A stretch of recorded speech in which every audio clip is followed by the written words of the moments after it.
आज भारत चाहे तो फ्रांस से काफी कुछ सीख सकता है। भारत की तरह फ्रांस भी एक लोकतांत्रिक और धर्मनिरपेक्ष देश है और जिस तरह उदयपुर में पैगंबर मोहम्मद साहब के अपमान पर कन्हैया लाल की हत्या हुई है, ठीक उसी तरह वर्ष 2020 में फ्रांस के एक स्कूल में सैमुअल पैटी नाम के एक टीचर की गला काटकर हत्या कर दी गई थी। सैमुअल पैटी की गलती सिर्फ इतनी थी कि उन्होंने अपनी क्लास में पैगंबर मोहम्मद साहब के कुछ कार्टून दिखा दिए थे, लेकिन इसके बाद फ्रांस की सरकार ने इस्लामिक कट्टरपंथ को रोकने के लिए कड़े कानून बनाए और अब फ्रांस की एक अदालत ने आतंकवादी हमलों से जुड़े एक मामले में ऐतिहासिक फैसला भी सुनाया है। वर्ष 2015 में पेरिस में सीरियल बॉम्ब ब्लास्ट और सुसाइड अटैक हुए जिसमें 130 लोगों की जानें चली गई और इस मामले में फ्रांस की अदालत ने आतंकवादी सालेह अब्दे सलाम को उम्र कैद की सजा सुनाई है और अपने फैसले में यह भी कहा है कि ये आतंकवादी 30 साल की सजा काटने के बाद ही पेरोल के लिए आवेदन कर सकता है,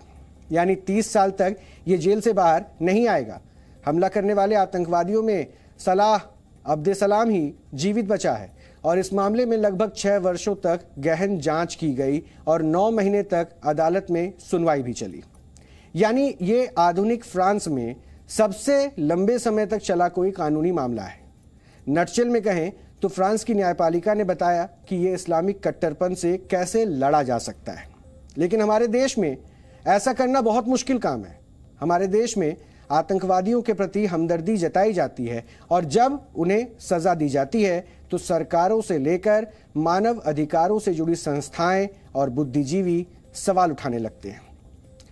आपको याद होगा वर्ष 2006 में वाराणसी के संकट मोचन मंदिर में बम धमाके हुए थे और इन धमाकों में 14 पुजारियों समेत 28 लोगों की मौत हो गई थी। इस हमले के 7 वर्षों बाद 5 मार्च 2013 को उत्तर प्रदेश के तत्कालीन मुख्यमंत्री अखिलेश यादव ने वलीउल्लाह नाम के एक दोषी पर दर्ज सभी मुकदमे वापस ले लिए थे और ये कहा था कि वलीउल्लाह को इन हमलों में उसके धर्म की वजह से जानबूझकर फंसाया गया है, जबकि अदालत ने तब सरकार के इस फैसले को पूरी तरह से गलत माना था और इस पर रोक भी लगा दी थी।